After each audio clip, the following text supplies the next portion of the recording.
श्री शिवाय नमस्तुभ्याम। हर हर महादेव। कैसे हैं आप सब। देखिए आज का ये वीडियो बहुत ही खास होने वाला है। कल चैत्र मास के पवित्र महीने का मंगलवार है, नवरात्रि का मंगलवार है और आपको मात्र 4 महा उपाय आज के इस वीडियो में हम आपको बताने वाले हैं। कोई भी एक उपाय आप कर लेना, आपके जीवन से संकट, कष्ट, बाधा, विपदा सब दूर हो जाएगी। आपके जीवन में किसी भी प्रकार की रुकावटें हैं, विघ्न आ रहे हैं किसी भी कार्य में, चाहे व्यापार से जुड़ा हो, चाहे नौकरी से जुड़ा हो, चाहे सफलता से जुड़ा हो, चाहे आप विद्यार्थी हैं, आप सफल नहीं हो पा रहे हैं, तो आपको ये उपाय करना चाहिए। कई दिनों से प्रयास कर रहे घर लेने का, तो आपको ये उपाय करना चाहिए। बहुत ही खास ये उपाय हैं। पूज्य गुरुदेव की ही कथा सुन करके, समझ करके समझाने का पूरा प्रयास करूंगा। लेकिन उससे पहले वीडियो को लाइक करें और भगवान शिव के, हनुमान जी के यदि आप सच्चे भक्त हैं तो चैनल को ज़रूर सब्सक्राइब करें। देखिए नवरात्रि के दौरान माँ दुर्गा की हम पूजा तो करते हैं, लेकिन माँ दुर्गा की शक्ति अलग अलग रूप में होती है और हम इसीलिए अलग अलग स्वरूपों की हम नवरात्रि में पूजा करते हैं। लेकिन क्या आप जानते हैं, आपने नवरात्रि में साधना करी, उपासना करी, अगर इनके साथ साथ अगर आप अष्ट सिद्धि नवनिधि के दाता श्री हनुमान जी की अगर आप पूजा नहीं करते हैं ना, तो ऐसा माना जाता है कि अगर आपने हनुमान जी की पूजा नहीं करी और नवरात्रि में 9 दिनों तक आपने माता की आराधना करी, दुर्गा की आराधना करी, लेकिन अगर हनुमान जी की आप आराधना कर लेते हैं तो ये नवरात्रि के 9 दिन की पूजा आपकी सफल हो जाती है। ऐसा माना जाता है कि नवरात्रि के जो 9 दिन होते हैं, देवी दुर्गा के साथ साथ अष्ट सिद्धि के दाता संकट मोचन श्री हनुमान जी की भी पूजा करना, आशीर्वाद प्राप्त करना बहुत ज़रूरी होता है। तो इसीलिए बहुत ही विशेष नवरात्रि का सबसे चमत्कारिक दिन होता है मंगलवार का। देखिए आज के इस वीडियो में हम आपको जो 4 महा उपाय बताएंगे ना, ये 4 महा उपाय लौंग से करना है, शहद से करना है, सिंदूर से करना है, जो आपकी समस्या दूर करेगा। जो आपको लगे आप ये उपाय कर सकते हैं। देखिए पहला उपाय, चैत्र मास का पवित्र महीना चल रहा है और चैत्र मास में ही हनुमान जी का जन्म होता है। तो ध्यान रखना, चैत्र मास के इस मंगलवार पर, नवरात्रि के शुभ मंगलवार पर आपको थोड़ा सा सिंदूर लेना है। बहुत ध्यान से समझना, सिंदूर के अंदर चमेली का तेल मिला करके को हनुमान जी के ऊपर चोला अर्पित करवाना है। ध्यान रखें, आप हनुमान जी के मंदिर में आ जाएं और ऐसे हनुमान जी के मंदिर में जाना है जहां पर चोला चढ़ता हो। बहुत ध्यान से समझना। देखिए यदि आपको चोला अर्पित नहीं करने देते हैं तो आप थोड़ा सा सिंदूर हनुमान जी के मंदिर में आपको रख करके आना है। पुजारी को, पंडित जी को आपको दे करके आना है। कभी भी वो चोला अर्पित करेंगे तब आपका जो सिंदूर है वो लगा लेंगे, ठीक है। या तो आप चरणों में ये जो सिंदूर है थोड़ा सा आप लगवा दें। तो इस प्रकार से भी आप ये कर सकते हैं। थोड़ा सा सिंदूर आपके घर की तरफ से, आपकी तरफ से हनुमान जी के चोले में आज के दिन अर्पित होना चाहिए। मात्र इतना सा उपाय करने से सारे संकट, सारी समस्या आपकी दूर होना निश्चित है। आपके जीवन के जितनी भी बाधाएं हैं सब इस उपाय से दूर हो जाएगी। ध्यान रखना, जिसे आप सिंदूर अर्पित करेंगे तो सिंदूर अर्पित करने के बाद आपको क्या करना है, वहाँ से थोड़ा सा सिंदूर लेकर के आना है। आप पुजारी जी को, पंडित जी को बोल देना, वो थोड़ा सा सिंदूर निकाल करके आपको दे देंगे। उस सिंदूर का आपको तिलक लगाना है। कहाँ पर लगाना है, अब आपको क्या करना है, आपके घर पर आना है और घर के मुख्य द्वार पर आपको ये हनुमान जी के चरणों की जो बिंदी है आपको ये लगाना है आपके घर के मुख्य द्वार के ऊपर। जहाँ पर आपने स्वास्तिक बनाया है, स्वास्तिक के ऊपर भी बना सकते हैं या स्वास्तिक के आइट साइड भी आप मुख्य द्वार पर आप बना सकते हैं। इस उपाय को करने से घर के अंदर कोई भी नकारात्मक शक्तियाँ होगी, कोई भी ऐसी बुरी शक्ति होगी जो आपके काम में अड़चने डाल रही है, चाहे आपके जो घर के क्षेत्रपाल हैं वो जागरूक नहीं है, तो आपको ये उपाय करना चाहिए। इस उपाय को करने मात्र से आपके घर में रहे हुए सदस्यों के ऊपर किसी भी प्रकार का संकट आने वाला भी होगा तो वो दूर हो जाएगा। तो ये संकट मोचन का बहुत ही आसान सा उपाय है। नवरात्रि में थोड़ा सा सिंदूर आप हनुमान जी के मंदिर में रख करके आना और वहाँ से ले करके आप आपके मुख्य द्वार पर एक बिंदी आपको लगा लेना है। आगे आपको बात समझ में, ये उपाय बहुत ही खास है। साथ ही साथ एक और उपाय आप कर सकते हैं गतिमान का। गतिमान का कैसा उपाय है, देखो आपको क्या करना है, हनुमान जी के मंदिर में जाना है, लेकिन हनुमान जी के उल्टे पैर का आपको सिंदूर लेकर के आना है। आप पुजारी जी से, पंडित जी से कह दीजिएगा, वो उल्टे पैर का सिंदूर आपको दे देंगे और ये उल्टे पैर का सिंदूर जो है वो आप आपकी दुकान पर ले करके जाना और उस सिंदूर से आपको स्वास्तिक बनाना है। आप आपके घर, अगर आपका व्यापार ढंग से नहीं चल रहा है तो व्यापार वाले स्थान पर आप कहीं पर भी बना सकते हैं, मुख्य द्वार पर भी बना सकते हैं, या आपके मंदिर है, आपके दुकान पर जो मंदिर है वहाँ पर आप स्वास्तिक का निर्माण कर सकते हैं। साथ ही साथ बहुत सारे लोगों को भय रहता है एक्सीडेंट होने का, जो जिनका काम रोज़ का है, गाड़ी में बैठते हैं, आते हैं और उनको भय रहता है कि कहीं मेरा एक्सीडेंट ना हो जाए। तो अगर आपको भी जीवन में ऐसी समस्या है, ऐसी परेशानी है, तो गतिमान का नाम लेकर के आपको आपके वाहन के ऊपर आपको स्वास्तिक बनाना है।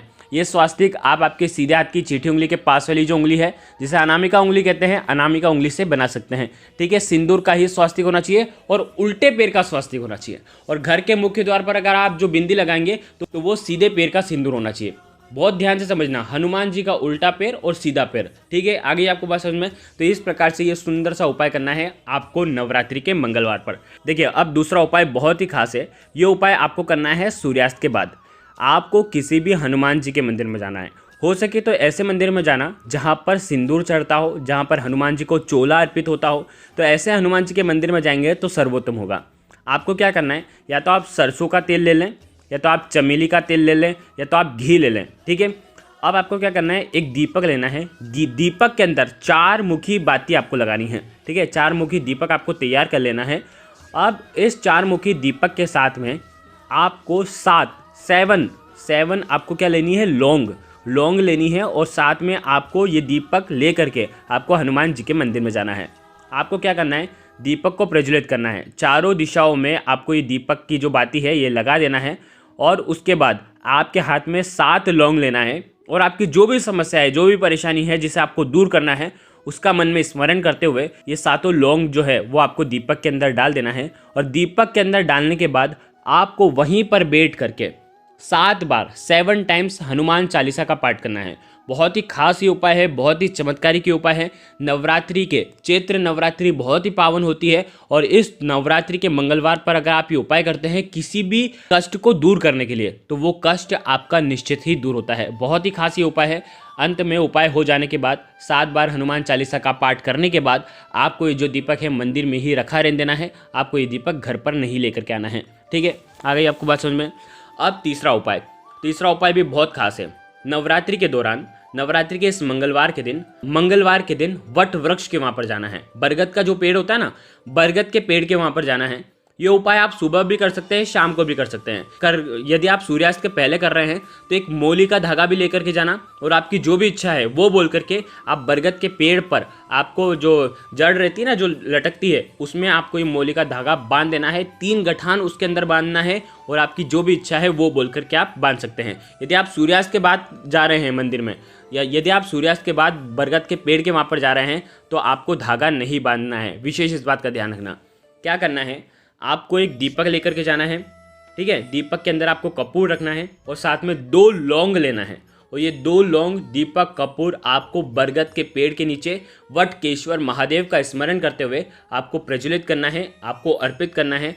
आपके जीवन की सारी समस्या, सारी बाधा, आपकी जो भी मनोकामना है वो भी परिपूर्ण होगी और कष्ट जो हैं वो सब वटकेश्वर महादेव का स्मरण करने मात्र से वो सब दूर हो जाएगा। बहुत ही आसान सा उपाय है। वट वृक्ष के नीचे वटकेश्वर महादेव का स्मरण करते हुए नवरात्रि के दौरान अगर आप ये उपाय करते हैं तो आपकी समस्या दूर होती है।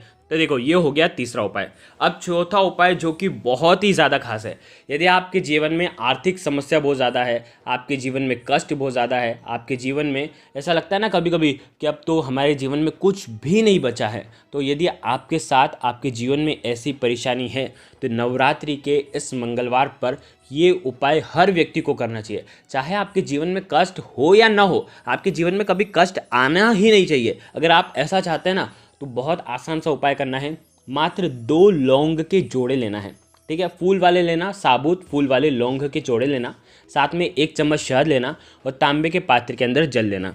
ठीक है, अब आपको क्या करना है, देखो, यदि आपका विवाह संबंधित कोई परेशानी है तो आपको ये उपाय करना चाहिए। व्यापार संबंधित परेशानी है तो आपको ये उपाय करना चाहिए। जीवन में सौभाग्य की वृद्धि करना हो, आर्थिक समस्या दूर करना हो तो आपको ये उपाय करना चाहिए।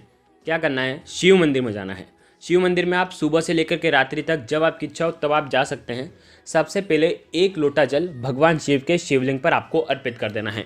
ठीक है, आप क्या करेंगे, 2 लौंग लेकर के आए ना, उन दोनों लौंग के ऊपर आपको शहद लगाना है। शहद में डुबो करके ये दोनों लौंग भगवान शिव के शिवलिंग पर अर्पित कर देना है। देखो, वैसे तो ये उपाय जो लौंग का हम आपको बता रहे हैं, ये उपाय आप किसी भी दिन कर सकते हैं, लेकिन चैत्र मास का नवरात्रि का मंगलवार बहुत ही खास होता है। इसीलिए अगर आप, जैसे होता है ना विशेष तिथियां जो रहती है, अगर विशेष तिथियों पर ये विशेष उपाय कर लेते हैं ना, तो सबसे अधिक लाभ मिलता है। मंगलवार पर सुबह से लेकर शाम तक इस उपाय को बिल्कुल आप करना।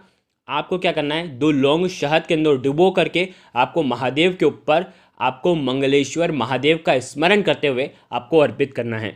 जीवन में यदि आपको खुशियाँ नहीं मिल पा रही है, संपत्ति नहीं है, आपके कामकाज अच्छे नहीं चल रहे हैं, सुख नहीं है, सफलता नहीं मिल पा रही है, चैत्र मास के इस पवित्र मंगलवार पर आपको ये उपाय करना चाहिए। तो देखिए, नवरात्रि के ये कुछ खास उपाय थे जो कि आपको मंगलवार की रात्रि में करना है। अगर आपको कुछ भी चीज़ समझ में ना आए तो कमेंट में पूछ लेना, गलती नहीं करना है। श्री शिवाय नमस्तुभ्यम।